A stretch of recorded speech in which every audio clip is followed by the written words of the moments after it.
আসসালামু আলাইকুম। আশা করছি সবাই ভালো আছেন। আলহামদুলিল্লাহ আমরা বেশ ভালো আছি। নতুন আরও একটি ভিডিও নিয়ে আসলাম। তো দেখতেই পাচ্ছেন কী অবস্থা আমার রান্নাঘরের, একেবারে তেল চিটচিটে হয়ে আছে। কয়েকদিন পরে পরে কিন্তু এই কাজটা করে নিতে হয়, তা না হলে আর চলার মতো রান্নাঘরের পরিস্থিতি থাকে না। যাই হোক অফ ক্যামেরাতে আমি কিন্তু ঝামা দিয়ে আর হলো ভীম সাবান দিয়ে মেজে ঘষে সাদা করে তারপরে আবার হলো প্লাস্টিকের মাজনি দিয়ে সুন্দর করে মেজে নিয়েছি। তা এখন হলো একটা কাপড় দিয়ে মুছে পরিষ্কার করে নিলাম। তো একদম ক্লিন হয়ে গেছে। এখন দেখতেই পাচ্ছেন কিছু পট আছে আপনাদের সামনে। তো এই পটগুলো কিন্তু আমি আগেই নামিয়ে ধুয়ে পরিষ্কার করে রেখেছিলাম, যাতে করে শুকিয়ে যেতে পারে রান্নাঘর পরিষ্কার করতে করতে।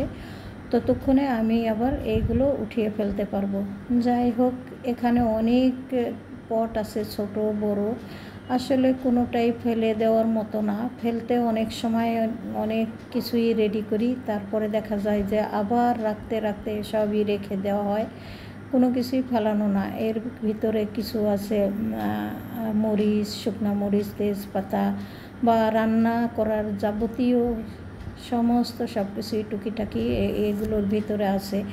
তো একদিনে সব কিছু আসলে কাজে লাগে না, বিভিন্ন দিনে বিভিন্ন রকমের কাজে লাগে। তো এই পটগুলোর ভিতরে বিভিন্ন রকমের জিনিসই রাখা আছে। যাই হোক, এখানে আমার কিন্তু একটা কাঠের সেলফ আছে, ভাবলাম আজকে এটাও পরিষ্কার করে নিই। তো সুন্দর করে একটা ন্যাকড়া ভিজিয়ে পরিষ্কার করে নিলাম, কারণ এটার মাঝে কিন্তু অনেক ধুলা পড়ে আছে। আর এখানে আমি রান্না করে উপরের সেলফটার উপরে রাখি হাঁড়ি পাতিলে করে। আর তারপরে হলো বিভিন্ন ধরনের পাতিল বা পেঁয়াজ, রসুন, আলু এগুলো রেখে দিই একটা তাকের উপরে। তো দেখতেই পাচ্ছেন আমি কিন্তু সুন্দর করে সাজিয়ে গুছিয়ে নিয়েছি। আবার যতই ফেলে দিতে চাই না কেন, ফেলানোর পরেও দেখেন তাক কিন্তু ভরে গেছে। আসলে এত কিছু এখানে রাখা আমার মোটেও পছন্দ না, কিন্তু বাধ্যতামূলক রাখতে হয়, কারণ কোনো কিছুই ফেলা না, এখানে সব কিছুই প্রয়োজনীয় আছে। যেহেতু রান্নাঘরে ক্যাবিনেট নাই, সে কারণে আসলে একটু খারাপ দেখা যায়। ক্যাবিনেট থাকলে তো আর খারাপ দেখা যেত না। তো অলরেডি চলে আসলাম লবণ আসলে রিফিল করে নিতে, কারণ এখানে 2 প্যাকেট লবণ আনা হয়েছিল। আর এই ডিব্বাটা আমি কিন্তু সুন্দর করে ধুয়ে নিয়েছিলাম। তো এখন শুকিয়ে গেছে, ভাবলাম লবণটা একটু রিফিল করে রাখি। আর চেয়েছিলাম 1 প্যাকেট রাখতে, 2 প্যাকেট একসঙ্গে রাখলে কিন্তু সব সময় আসলে লবণ নিতে অসুবিধা হয়ে যায়, কারণ পটটা ভারী হয়ে যায়। তারপরেও রেখে দিলাম, বারবারে করার আর দরকার নেই। যাই হোক, এখানে আমি কিন্তু সুন্দর করে লবণটা কেটে রেখে দিলাম। আর ওদিক থেকে আমি কিন্তু সব কিছু পরিষ্কার করে নিছি। আর আজকে হলো চেয়েছি উপরের দিকটা পরিষ্কার করব, পরবর্তী দিনে আমি ফ্লোরগুলো মেজে ঘষে পরিষ্কার করে নেব। আর যে অবস্থা রান্নাঘরের আমার, কিন্তু পরিষ্কার করলেও বোঝা যায় না। আর যেহেতু রান্নাঘরে অত বেশি একটা স্পেস নেই, তো আসলে আমার একটু কাজ করতে অসুবিধাই হয়। তো অসুবিধার কথা সব সময় বললে তো আর চলে না। যাই হোক, নিজের মতো করে নেই। যেহেতু অনেক কাজকর্ম করেছি, তো রান্না করতে একটু দেরি হয়ে গেছে। এদিক থেকে আমি কিন্তু অফ ক্যামেরাতে ডাল আর ভাত রান্না করে নিয়েছি। তবে আজকে আমি হলো ঘন ডাল রান্না করেছি। পাতলা ডাল রান্না করলে কিন্তু অনেকটা সময় লেগে যায়। তো রান্না করতে যখন আসলাম, এসে দেখি তেল শেষ হয়ে গেছে, তো একটু ঢেলে নিলাম। এদিক থেকে যখন আমি ডাল রান্না করেছি তখন কিন্তু তেল ঠিকই ছিল। তো ওই মুহূর্তে আর ঢালার প্রসেসে ছিলাম না, কারণ অন্য অন্য কাজকর্মগুলো করে নিতে হচ্ছিল আমার পাশাপাশি। তা এখন হলো আমি গুঁড়া মাছ চচ্চড়া করব। তো আজকের গুঁড়া মাছটা কীভাবে রান্না করি আমি আপনাদের সাথে শেয়ার করব মোটামুটিভাবে। দেখতেই পাচ্ছেন এখানে ছোট্ট একটা আলু কেটে দিয়েছি, আর বেশ কিছু পেঁয়াজ দিয়ে আমি হলো আজকে গুঁড়া মাছ চচ্চড়া করে নেব। তো রেগুলার যে মশলা সেগুলো দিয়েই কিন্তু আমি রান্নাটা করে নিলাম। আর রান্না আসলে আমার আগেরও ভিডিওতে গুঁড়া মাছ রান্না করা আছে, তো অত দেখানোর মতো কিছু নেই। আর আজকে ঘন ডাল রান্না করার একটা কারণ আছে, কারণ ঘন ডাল রান্না করলাম একটু তাড়াতাড়ি হওয়ার জন্য। পাতলা ডাল রান্না করতে গেলে অনেকটা সময় রান্না করতে হয়। এখানে আমি কয়েক টুকরা টমেটো দিয়ে দিলাম, আর দিয়ে দিব হলো ধনিয়া পাতা। এই ধনিয়া পাতাগুলো আসলে আমরা তো বলি বিলাতি ধনিয়া পাতা। এই ধনিয়া পাতাটা দিলে অত বেশি একটা ভালো লাগে না আমার কাছে, তো দেশি ধনিয়া পাতাই আমার পছন্দ। যাই হোক, এগুলো এনেছে তো খেয়ে শেষ করতে হবে, এটাই সত্যি। রান্নাবান্না হয়ে গেছে, এখন আমি আর কি ডাইনিংয়ে দিয়ে দিব। তো এরই মধ্যে কিন্তু খাবার খেতে বাসায় চলে এসেছে। ভাবছি খাবারটা টেবিলে দিয়ে আমি গোসল করব, নামাজ পড়ব। যাই হোক, এই তো আজকের চচ্চড়িটা কেমন হয়েছে কমেন্টস করে জানাতে পারেন। আমার কাছে তো খুবই সুন্দর হয়েছে, আর খেতেও কিন্তু ভীষণ ভালো হয়েছিল। আমার ছেলেরা একেবারেই পছন্দ করে না, তারপরেও কিন্তু ছেলেরা আজকে খেয়েছে। তো এই ছিল দুপুরের খাবার। তো এতে তো আর হবে না, রাতের বেলা আমাকে অবশ্যই কিছু না কিছু রান্না করতেই হবে, তা না হলে আমার ছেলেরা একেবারেই ভাত খাবে না।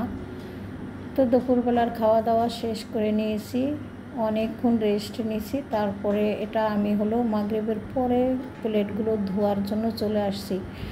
আসলে অনেক কাজ করেছি, একটু রেস্ট না নিলে আর এই কাজগুলো করা আমার পক্ষে সম্ভব না, কারণ আমি হলো একটু অসুস্থ থাকি মাঝে মধ্যেই।